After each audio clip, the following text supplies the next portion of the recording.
नमस्कार दोस्तों, मैं हरी लखेड़ा। उम्मीद है आप सब लोग ठीक होंगे। सुना है लॉकडाउन में कुछ ढील दे दी गई है, कुछ लोग काम पे जाने लगे हैं। ऐसे परिस्थिति में जैसे कि हालात हैं, ज़रूरी है कि हम लोग अपना ख्याल खुद रखें, सावधानी बरतें।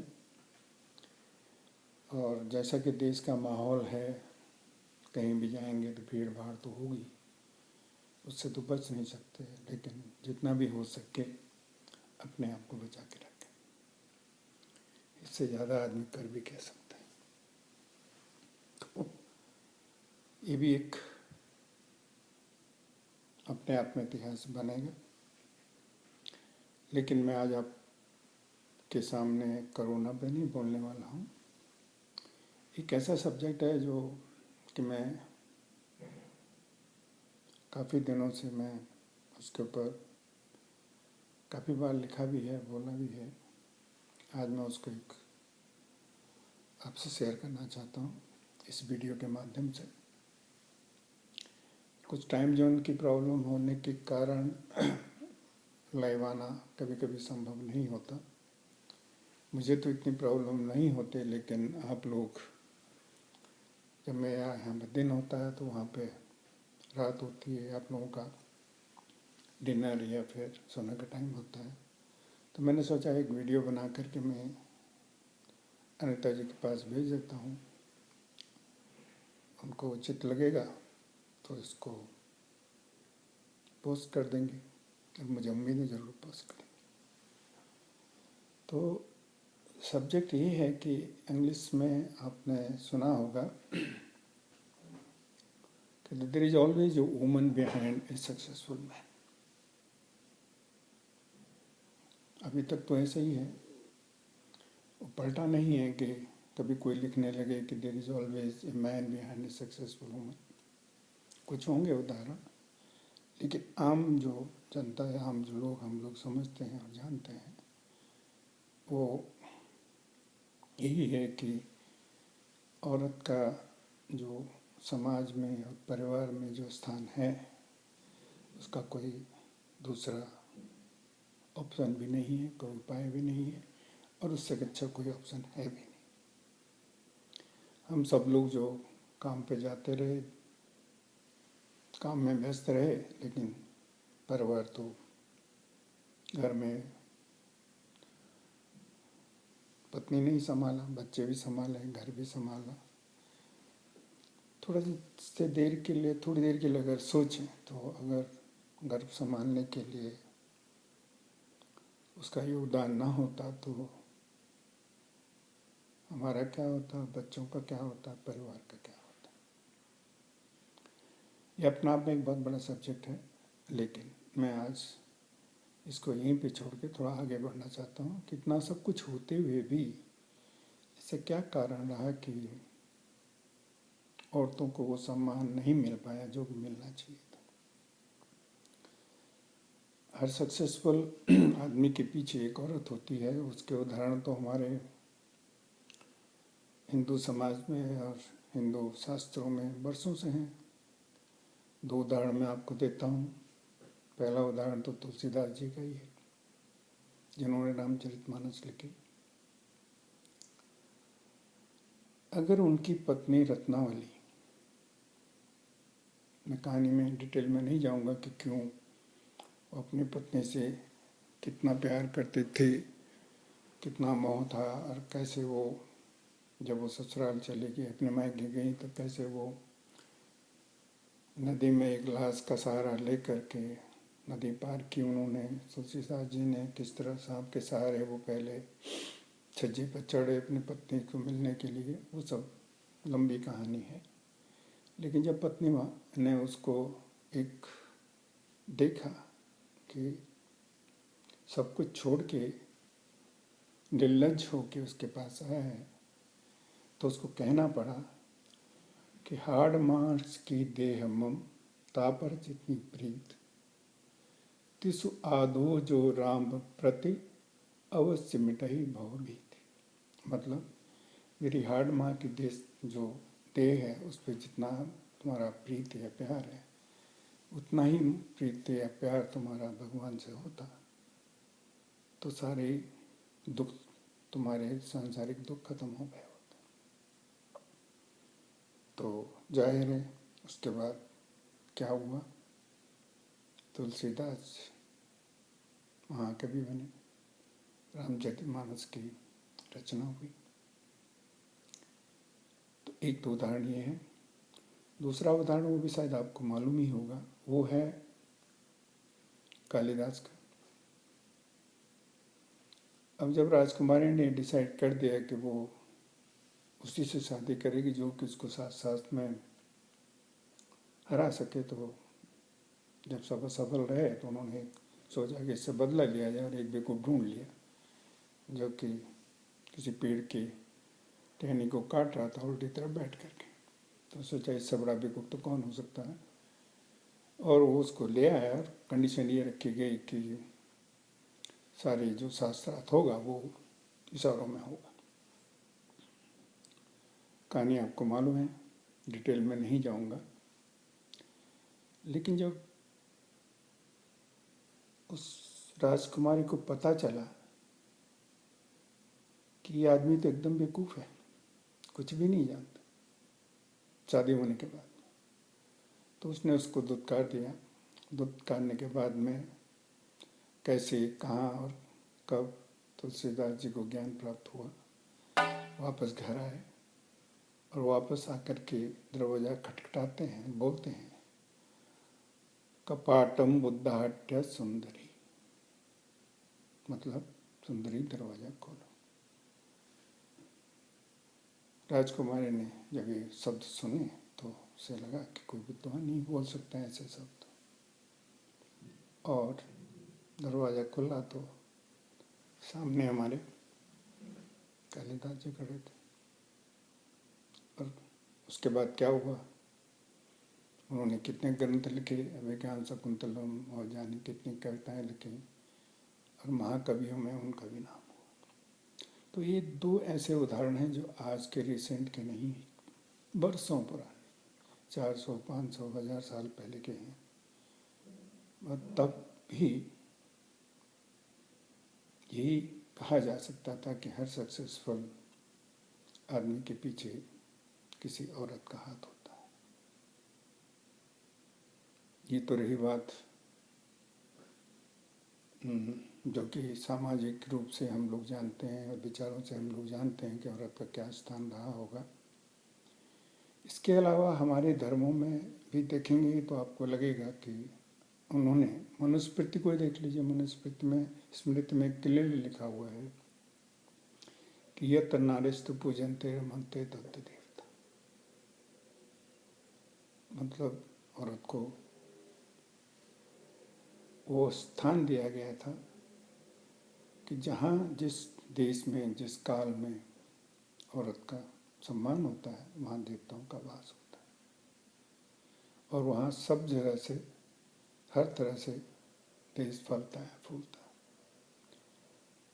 लेकिन ऐसा हुआ, हम जो लोग देवी के रूप में सरस्वती, लक्ष्मी, पार्वती को पूछते हैं, क्या वाकई उसी रूप में हम लोग औरतों देखते हैं? मैं वापस फिर तुलसीदास पाता हूँ, और अब ये मैं नहीं कह सकता कि तुलसीदास जी ने अपनी पत्नी से खुंदक मिटाने के लिए लिखा, या वाकई कहीं से किसी वेद में या कहीं में ये लिखा हुआ था, क्योंकि वाल्मीकि रामायण में तो शायद ऐसा कहीं है नहीं, मैंने तो पढ़ी नहीं है। लेकिन वो लिखते हैं, अब बालकांड का आप दोहा देखिए 57 नंबर का, कि सती पार्वती जी और शिव जी जब धरती पे घूम रहे थे, उसी समय राम रामचंद्र जी का उन्होंने जन्म लिया था और फिर आगे बढ़ते बढ़ते वो लोग अपनी पत्नी की, सीता जी की चोरी हो गई थी, उसको ढूंढते ढूंढते ढूंढते ढूंढते वो लोग बेचैन दुखी होकर के इधर उधर घूम रहे थे। तो शिव जी और पार्वती जी उधर से निकल रहे थे, तो उन्होंने उस समय उचित नहीं समझा कि उनसे किसी तरह का परिचय करें और हाथ जोड़ के आगे बढ़ गए। जब सती ने पूछा कि कौन है तो उन्होंने बताया, उनको विश्वास नहीं हुआ, तो उन्होंने मैं खुद परीक्षा लूँगी। चली गई बेचारी परीक्षा लेने के लिए, और जब ली तो सीता बन गई। रामचंद्र जी ने तो पहचान लिया था, तो उन्होंने कहा माते अकेले कैसे घूम रही हो। तो उनको दुख हुआ इस बात का, होना भी चाहिए था क्योंकि उनको ऐसा करना नहीं चाहिए। किंतु हमारे तुलसीदास जी क्या लिखते हैं, सती हृदय मनमान किया सब जाने सर्वज्ञ, कीन कपट में संभूषण नारी सहज जड़ अज्ञ। मतलब नारी के खुद वो सहज अपने आप को साबित करने की कोशिश कर रही हैं, या तुलसीदास जी उनके मुंह से कहलवा रहे हैं कि नारी जो है सहज होती है, सरल होती है, जड़ होती है, मतलब अज्ञानी होती है, उसे समझ में कुछ नहीं आता। अब ऐसा तो है नहीं, अगर नारी अज्ञान है, जड़ है, दुर्बुद्धि है, तो वो सक्सेसफुल आदमी के पीछे कैसे हो सकती। उसके आगे चलिए, धनुषज्ञ होता है। जनकपुरी में सारी प्रजा आती है, सबको बैठने की जगह दी जाती है, और तुलसीदास जी क्या कहते हैं, कहे मृदु बचन बीनीत तिन बैठारे नर नारी, उत्तम मध्यम नीच लघु निज न थल अनहारी। मतलब तब भी वही कि सबको, चाहे नर हो या नारी हो, उनके उनके स्तर, उनके समाज में जो उनका स्थान है उसके हिसाब से उनको जगह दी गई। मतलब जाति प्रथा समझ लीजिए, कुछ भी समझ लीजिए, लेकिन वहाँ भी नारी को कोई उत्तम स्थान दिया गया हो ऐसा नहीं लगा। सीता जी का स्वयंवर होता, क्या उनसे पूछा गया होगा? मुझे तो नहीं लगता।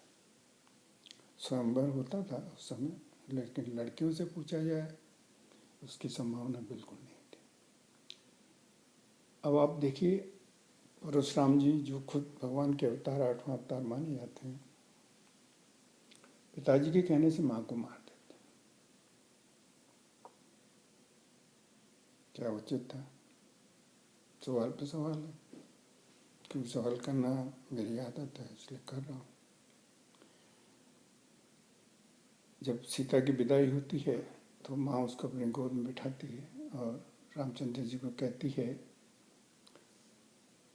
तुलसी सील स्नेह लकी निज किंकर मान भी। मतलब इसको अपनी, रामचंद्र को बोलते हैं, इसको अपनी निजी किंकरी मानवी, अपनी नौकरानी की तरह समझना। शायद ये भी तुलसीदास जी का भी अपना हो रहा होगा। और आगे चलिए, अयोध्या कांड में कई के कहने से राजा दशरथ राम को वनवास दे देते हैं, और इसी दुख में उनके प्राण भी चले जाते हैं। जब व्रत वापस आते हैं तो माँ की इस करतूत को देख करके बोलते हैं, हंस बंस दशरथ जनक राम लखन से भाई, जननी तू जननी भई विदिशन का बस। मतलब जननी, तेरे ऊपर तो विधाता का भी बस नहीं चलता, तो मानव क्या कर सकता है? क्या ऐसा है? फिर सवाल वही उठता है। तो सुंदरकांड में आप जाइए, श्री रामचंद्र जी समुद्र को विनती कर रहे हैं ताकि उनको लंका जाने का रास्ता मिल सके। नहीं होते तैयार। जब समुद्र को सुखाने के लिए तीर उठाते हैं तो समुद्र चला आता है। अब बोलता क्या है? ढोल गंवार शूद्र पशु नारी ये सब ताड़न के अधिकारी। ढोल गंवार शूद्र पशु नारी, मतलब नारी को आप किन की कैटेगरी में रख रहे हैं? ढोल, शूद्र और नारी, पशु।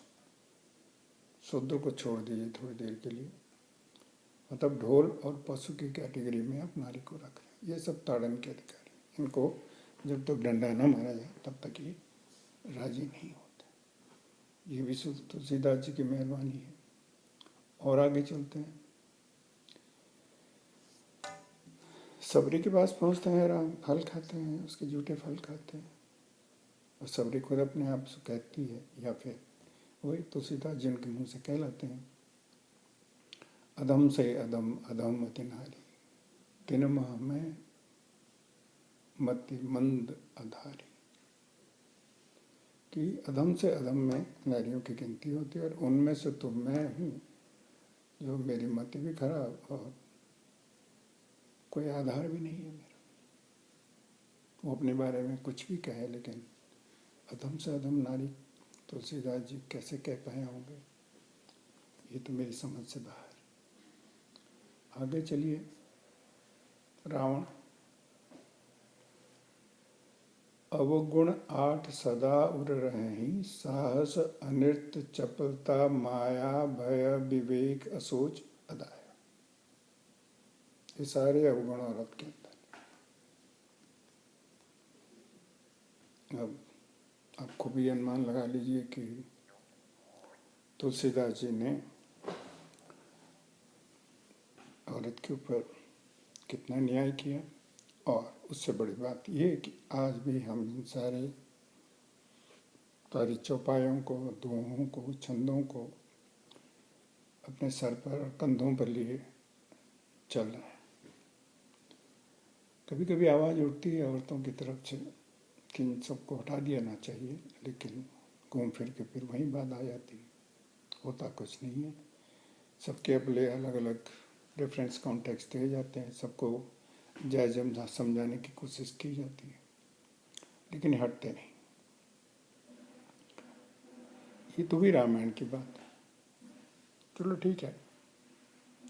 तुलसीदास जी को अपनी पत्नी से बदला लेना होगा, या उसकी वजह से सारी महिला समाज से बदला लेना होगा, तो मान सकते हैं कि उन्होंने ये सब कुछ लिखा होगा जो गलत है, सही नहीं है, ऐसा होना नहीं चाहिए था। वह दूसरी वजह थी कि इतना सब कुछ होने के बाद भी उसको हटाया नहीं गया। लेकिन वहाँ तक तो ठीक है। अब आते हैं गीता पर। अब गीता तो हम कहते तो यही है कि सारे वेदों का सार है। खुद भगवान कृष्ण भगवान उसमें अर्जुन को बता रहे हैं। जब भगवान बता रहे हैं तो हमको मानना पड़ेगा कि वो सत्य है। वो तो सत्य हो नहीं सकता।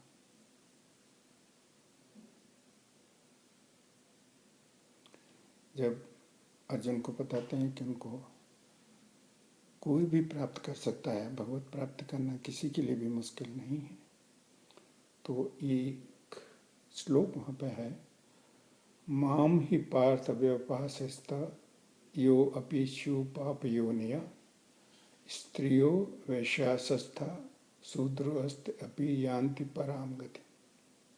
मतलब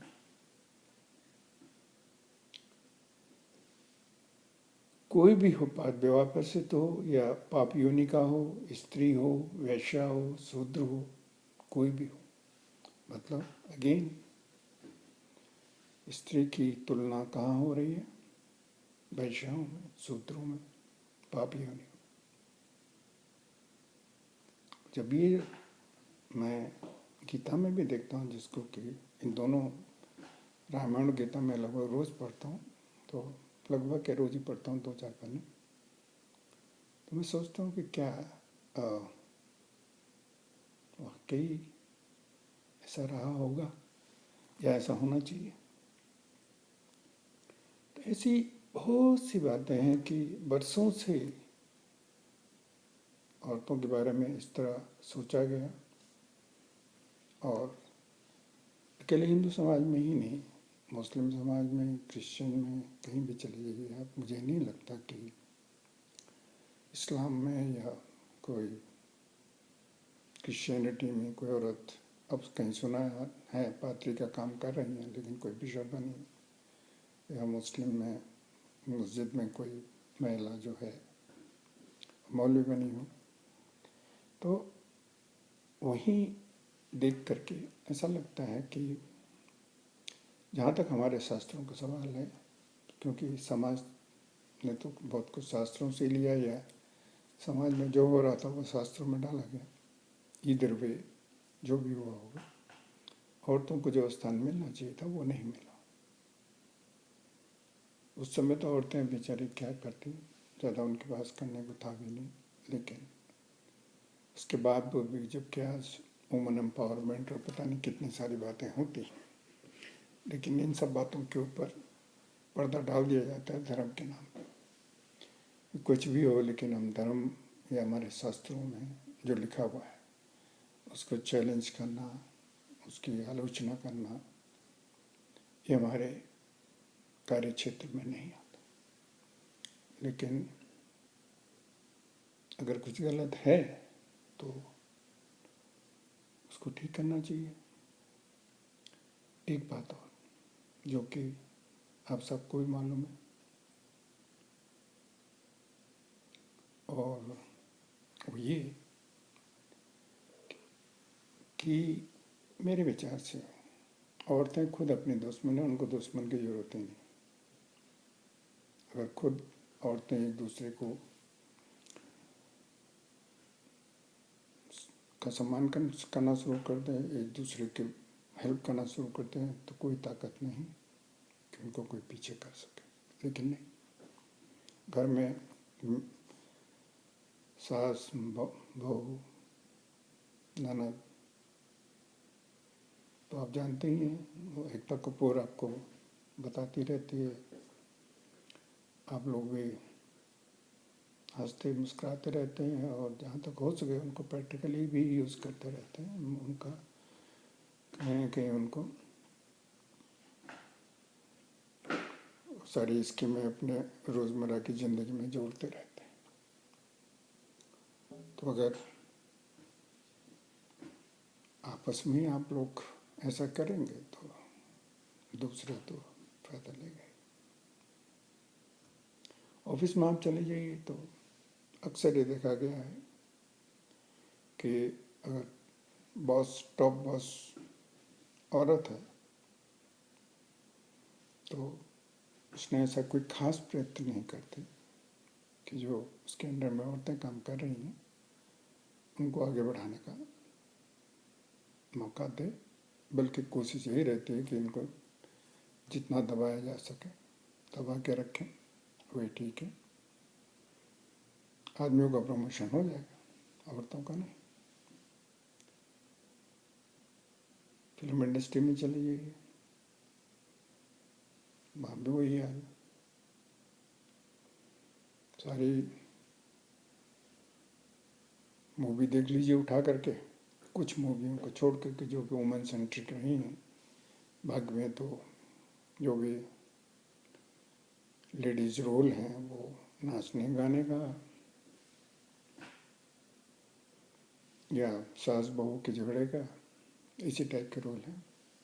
मतलब ऑलमोस्ट 70% रोल जो है वो मेल एक्टर का है, और 30% रोल जो है वो महिला का है, और वो भी इसलिए कि वो होना चाहिए। किसी भी मूवी में आप देखिए, जैसे कि मैंने कहा, उन मूवी को छोड़ दीजिए कि जो कि वुमेन सेंट्रिक है, बाकियों में उनको एक एंटरटेनमेंट का साधन समझ के रखा जाता है। ये सब होता है एजुकेशनल एरिया में चले जाइए, वहाँ भी हमारी बेटियां जो हैं बड़ी मुश्किल से 12वीं तक पहुँच पाएँ, तो मेहरबानी। माता पिता ही पहले शुरू कर देते हैं, अब तेरी उम्र हो गई, शादी करो, अपने परिवार संभालो। आगे बढ़ेंगे तो कैसे बढ़ेंगे? और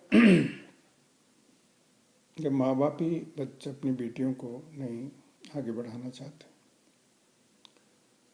तो वो बगावत पे उतर आए तो बात अलग है, नहीं तो उनको भी मानना पड़ता है। और फिर बस वही शादी हुई, घर गृहस्थी संभालें, बच्चे संभालें। कई परिवारों में आज की डेट पे मियाँ बीवी दोनों सर्विस करने लग गए हैं। कुछ पढ़ाई है, एजुकेशन का है, तो कैरियर है, कैरियर के साथ है तो फिर दोनों को आगे बढ़ना पड़ता है। और पैसे की भी ज़रूरत पड़ती है, परिवार के लिए पैसा ज़रूरी होता है, तो दोनों को आगे बढ़ना पड़ता है। लेकिन थके हारे जब दोनों शाम को घर पे आते हैं तो अक्सर देखा गया है कि एक्सेप्शन को छोड़ करके सारा काम औरतों को ही संभालना पड़ता है। मतलब ऑफिस में 8 घंटे काम किया, 4 घंटे आने जाने में लगे, फिर आगे 8 घंटे घर में काम किया, 4-5 घंटे सोने को, आराम करने को जो मिला सो मिला। उसमें मर्दों का बहुत बड़ा हाथ नहीं होता, होना चाहिए। और कई किस्से हैं और कई बातें हैं जहाँ की होना चाहिए लेकिन होता नहीं है, होगा तब तक नहीं। आज देखें तो पॉपुलेशन के हिसाब से सब जोड़ जाड़ के कम से कम इन बिटवीन 40 to 50% औरतें हैं ही। तो ऐसा कैसा हो गया कि इतनी बड़ी पॉपुलेशन होते हुए भी समाज में इतना कुछ होते हुए भी वो दबी की दबी रह जाती? सोचने का विषय है। और मैं अब आपको इस विषय पर ज़्यादा बोल नहीं करना चाहता। अभी सोचेंगे क्या लेके आ गए, फेसबुक पे ये बातें थोड़ी होती हैं। लेकिन क्योंकि ग्रुप बनाया है तो ग्रुप में औरतें भी हैं, मर्द भी हैं। सोचिए क्या किया जा सकता है।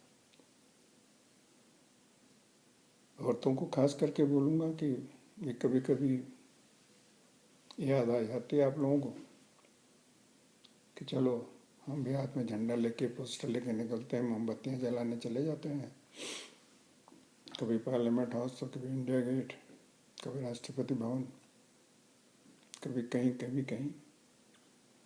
लेकिन फिर वही होता है, उसके बाद में रात गई बात गई। तो ये जो मैं इतनी देर से बड़बड़ कर रहा हूँ, इसको रात गई बात गई न समझ कर सीरियसली इसके बारे में सोचिए। Thank you. सुखी रहें, मस्त रहें। Okay, bye bye. See you guys, take care.